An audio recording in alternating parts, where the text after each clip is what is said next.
എൻ്റെ പേര് സാന്ദ്ര. എൻ്റെ വീട് ഇവിടെ പൂങ്കാവിലാണ്. ഇതെൻ്റെ അമ്മ, പേര് സൂസമ്മ. ഞാനിവിടെ ഉടമ്പടി എടുത്തിട്ട് ഇപ്പോൾ 1 വർഷം കഴിഞ്ഞു. 2023 സെപ്റ്റംബർ 8-നാണ് ഞാനിവിടെ വന്ന് ഉടമ്പടി എടുത്തത്. ഉടമ്പടി എടുക്കാനുണ്ടായ സാഹചര്യം, ഞാൻ നേഴ്സിംഗ് കഴിഞ്ഞിട്ട് ജർമ്മൻ ലാംഗ്വേജ് പഠിക്കാൻ പോയിരുന്നു. എൻ്റെ ഒരു ഫ്രണ്ടും നേഴ്സിംഗ് കൂടെ പഠിച്ച ഒരു ഫ്രണ്ടും ഉണ്ടായിരുന്നു ഇത് പഠിക്കാനായിട്ട്. അങ്ങനെ 1 വർഷം എടുത്ത് ഈ കോഴ്സ് കഴിഞ്ഞപ്പോഴത്തേക്ക് 1 വർഷം കഴിഞ്ഞു. അങ്ങനെ 2023 സെപ്റ്റംബറിലാണ് എനിക്ക് ഫസ്റ്റ് എക്സാം എഴുതാൻ ഡേറ്റ് കിട്ടിയത്. അപ്പോൾ അതിന് മുന്നേ എൻ്റെ ഫ്രണ്ടിന് ഡേറ്റ് എടുത്തിട്ടുണ്ടായിരുന്നു. അവൾ എക്സാം എഴുതി. അതിൽ 4 എണ്ണത്തിൽ 2 മൊഡ്യൂൾ കിട്ടി. അങ്ങനെ കുറച്ച് 1 മാസം കഴിഞ്ഞ് ഒരു ഓഗസ്റ്റ് 22-ാം തീയതിയൊക്കെ ആയപ്പോഴത്തേക്കും ഇവളുടെ ഒരു ആക്സിഡൻറ്റ് പറ്റി. അങ്ങനെ ആക്സിഡൻറ്റ് പറ്റി 1 ആഴ്ചത്തോളം വെൻറ്റിലേറ്ററിലായിരുന്നു, കോമ സ്റ്റേജിലായിരുന്നു. അങ്ങനെ ആ ഒരു സമയത്ത് നമ്മുടെ കൂടെ ഇത്രയും ദിവസം ഉണ്ടായിരുന്ന ഒരാൾക്ക് അങ്ങനെ ഒരു അവസ്ഥ വന്നപ്പോഴേക്കും എനിക്കതൊട്ടും സഹിക്കാൻ പറ്റിയിട്ടുണ്ടായിരുന്നില്ല. അങ്ങനെ പിന്നെ എനിക്ക് പഠിക്കാനും പറ്റുന്നുണ്ടായിരുന്നില്ല. അത് കഴിഞ്ഞ് പിന്നെ അപ്പം അമ്മയാണ് പറഞ്ഞത് ഇവിടെ വന്ന് ഉടമ്പടി എടുത്ത് പ്രാർത്ഥിക്ക്, എല്ലാം ശരിയാകുമെന്ന് പറഞ്ഞു. അങ്ങനെ ഞാൻ ഇവിടെ വന്ന് ഉടമ്പടി എടുത്തു. പക്ഷേ ഉടമ്പടി എടുത്തെങ്കിലും ഞാൻ ഉടമ്പടി പറയുന്ന കാര്യങ്ങളൊന്നും തന്നെ ഫോളോ ചെയ്തിട്ടുണ്ടായിരുന്നില്ല. രാവിലെയും രാത്രിയും പ്രാർത്ഥിക്കും, അല്ലാണ്ട് ഞാനിവിടെ വന്ന് കറക്റ്റായിട്ട് പുതുക്കാൻ വരും. പക്ഷേ പത്രം മേടിച്ച് കൊടുക്കുകയോ അല്ലെങ്കിൽ കാരുണ്യപ്രവർത്തനം ചെയ്യുകയോ ഒന്നും അങ്ങനെ ചെയ്യാറുണ്ടായിരുന്നില്ല. പക്ഷേ ആ ഒരു വർഷത്തേക്ക് 2024 എനിക്ക് എല്ലാം തടസ്സങ്ങളായിരുന്നു. ഡേറ്റ് ഇപ്പോൾ എക്സാമിനാണെങ്കിലും ഡേറ്റ് കിട്ടുന്നില്ല. ഇപ്പോൾ ഒരു എക്സാം എഴുതിയിട്ടുണ്ടെങ്കിലും 1-2 മാർക്കിനൊക്കെ ഫെയിലാകും. പിന്നെ ചിലത് കിട്ടും. അങ്ങനെ ഒരു എക്സാമിൻ്റെ ഡേറ്റ് റിസൾട്ട് വരാൻ തന്നെ ഒരു 80 ദിവസത്തോളം ഞാൻ കാത്തിരുന്നിട്ടുണ്ട്. അങ്ങനെ ഫുള്ള് എനിക്ക് തടസ്സങ്ങളായിരുന്നു. അങ്ങനെ പിന്നെ അവസാനം കിട്ടിയിട്ട് ഞാൻ പിന്നെ വിസക്ക് അപ്ലൈ ചെയ്തു. വിസക്ക് അപ്ലൈ ചെയ്തിട്ട് അതും റിജക്ഷനായി. എന്നിട്ട് പിന്നെ അപ്പം എനിക്ക് ശരിക്കും ഞാൻ മടുത്തു പോയി. 1 വർഷമായിട്ട് എനിക്ക് എല്ലാ കാര്യത്തിലും തടസ്സമായിരുന്നു. എന്നിട്ട് പിന്നെ അപ്പോൾ എനിക്ക് ഒന്നും കൂടെ അപ്ലൈ ചെയ്യാനായിട്ട് എൻ്റെ പ്രോസസ്സിങ് ചെയ്യുന്ന ആ ചേട്ടൻ പറഞ്ഞു, ഒന്നും കൂടെ നമുക്ക് അപ്ലൈ ചെയ്യാം, നീ നന്നായിട്ട് പ്രാർത്ഥിക്കാൻ പറഞ്ഞു. അങ്ങനെ ഞാനപ്പോൾ എൻ്റെ മുറിയിൽ തന്നെയാണ് മാതാവിൻ്റെ രൂപമൊക്കെ ഇരിക്കുന്നത്. അവിടെ ഇരുന്ന് ഞാൻ കുറേ നേരം പ്രാർത്ഥിച്ചു. ഒറ്റയ്ക്കിരുന്ന് കുറേ നേരം പ്രാർത്ഥിച്ചിരുന്നു. അപ്പോഴത്തേക്കും എനിക്കറിയത്തില്ല, മനസ്സിലിങ്ങനെ ഒരു ഭയങ്കരമായിട്ട് കുറ്റബോധം ഉണ്ടായി. ഞാൻ ഉടമ്പടി എടുത്തിട്ട് ഇതുവരെ ഒന്നും ചെയ്തിട്ടില്ല. പത്രമാണെങ്കിലും എൻ്റെ കൈ കൊണ്ട് ഒരാൾക്ക് കൊടുത്തിട്ടില്ല. അപ്പോൾ എനിക്ക് ഭയങ്കരമായിട്ടും സങ്കടവും കുറ്റബോധവും തോന്നി. ഞാനങ്ങനെ പിറ്റേ ദിവസം തൊട്ട് ഡെയിലി കുർബാനയ്ക്ക് പോകാറുണ്ടായിരുന്നു, കുമ്പസാരിക്കാറുണ്ടായിരുന്നു, പ്രേക്ഷിത പ്രവർത്തനങ്ങളായിട്ട്. പിന്നെ ഞാനിവിടെ പുതുക്കാൻ മാത്രമായിട്ട് വന്നുകൊണ്ടിരുന്ന ഞാൻ മിക്കപ്പോഴും ഞാനിവിടെ വന്ന് പത്രം മേടിച്ച് എല്ലാവർക്കും കൊണ്ട് കൊടുക്കാറുണ്ടായിരുന്നു. പിന്നെ എന്നെ രോഗികളെ സന്ദർശിക്കാൻ പോയിട്ടുണ്ടായിരുന്നു.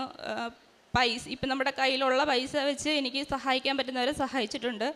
പിന്നെ ഓൾഡ് ഏജ് ഹോമിലൊക്കെ പോയി നമുക്ക് സാധനങ്ങൾ കൊണ്ട് കൊടുക്കുകയും അങ്ങനെ എല്ലാ കാര്യങ്ങളും ഞാൻ ചെയ്യാറുണ്ടായിരുന്നു. രാവിലെ നിന്നില്ല ഉച്ചക്കത്തില്ല അങ്ങനെ ഞാൻ ഡെയിലി പ്രാർത്ഥിക്കുമായിരുന്നു. പിന്നെ കഴിഞ്ഞ ഡിസംബർ 28-ാം തീയതി ഇവിടെ അച്ഛൻ്റെ അടുത്ത് വന്ന് വിസയുടെ ഡോക്യുമെൻറ്റ്സും കാര്യങ്ങളൊക്കെ വെച്ച് ബ്ലെസ്സിങ്സ് കിട്ടിയിട്ടാണ് ഞാൻ പോയത്. 29-ാം തീയതി എനിക്ക് വിസ വന്നു. ഞാൻ 1 വർഷമായിട്ട് ഇതിൻ്റെ പുറകെ നടക്കുന്നതാണ്. 1 മാസം ഞാൻ കറക്റ്റ് ഉടമ്പടി ഫോളോ ചെയ്തപ്പോഴത്തേക്കും എനിക്ക് എല്ലാ കാര്യങ്ങളും പെട്ടെന്ന് സാധിച്ചു കിട്ടാൻ തുടങ്ങി. വിസ കിട്ടി. ഇപ്പോൾ ടിക്കറ്റ് ആണെങ്കിലും 20-ാം തീയതിക്ക് മുന്നേ എനിക്ക് കിട്ടണമെന്ന് ഞാൻ ഡേറ്റ് ഇട്ട് പ്രാർത്ഥിക്കുമായിരുന്നു. അതും എനിക്കിപ്പോൾ കിട്ടി. ഈ 16-ാം തീയതി ഞാൻ ജർമ്മനിക്ക് പോവുകയാണ്.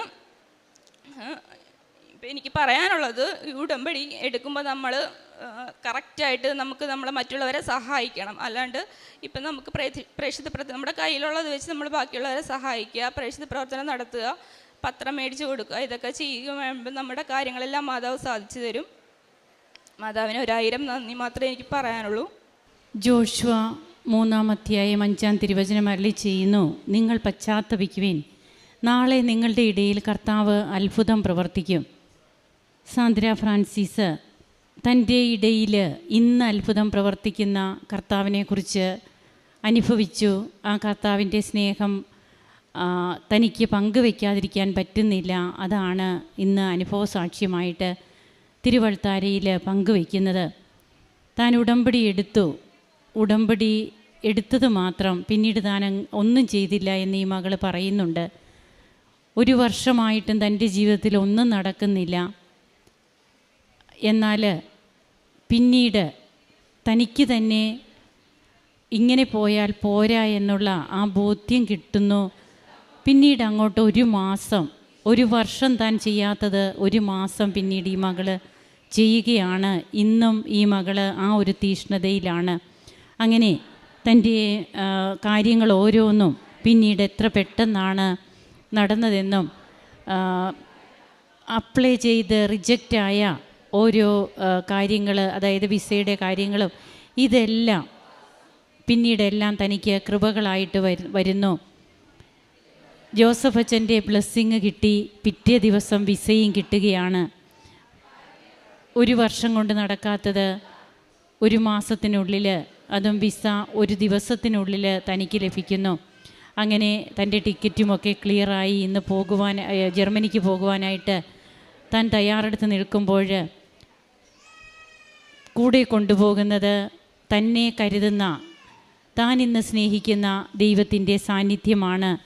അതുകൊണ്ട് തന്നെയാണ് നമ്മുടെ ജീവിതത്തിൽ ഈ മകൾ തന്നെ പറഞ്ഞ കാര്യമാണ്, നാം ഉടമ്പടി എടുത്താൽ മാത്രം പോരാ, ചൊല്ലുന്ന പ്രാർത്ഥനയല്ല ചെയ്യുന്ന പദ്ധതിയാണ് എന്ന് കൂടെ ബഹുമാനപ്പെട്ട ജോസഫ് അച്ഛൻ നമ്മെ ഓർമ്മിപ്പിക്കാറുണ്ട്. അങ്ങനെ തനിക്ക് കിട്ടിയ എല്ലാ കൃപകൾക്കും, തൻ്റെ ജീവിതത്തിൽ കിട്ടിയ പുതിയ കാഴ്ചപ്പാടുകൾക്ക് എല്ലാറ്റിനും ഈ മകൾ നന്ദി പറയുമ്പോൾ നമുക്കും കരങ്ങളടിച്ച് ഈശോയ്ക്കും അമ്മയ്ക്കും നന്ദി പറയാം. യേശുവേ നന്ദി, യേശുവേ സ്തുതി, യേശുവേ ആരാധന. അത്യപൂർവ ദൈവാനുഭവങ്ങൾ ഇനി നിങ്ങൾക്കും സ്വന്തം. ഈ യൂട്യൂബ് ചാനൽ ഇതുവരെ സബ്സ്ക്രൈബ് ചെയ്തിട്ടില്ലെങ്കിൽ ഇപ്പോൾ തന്നെ സബ്സ്ക്രൈബ് ചെയ്യുക.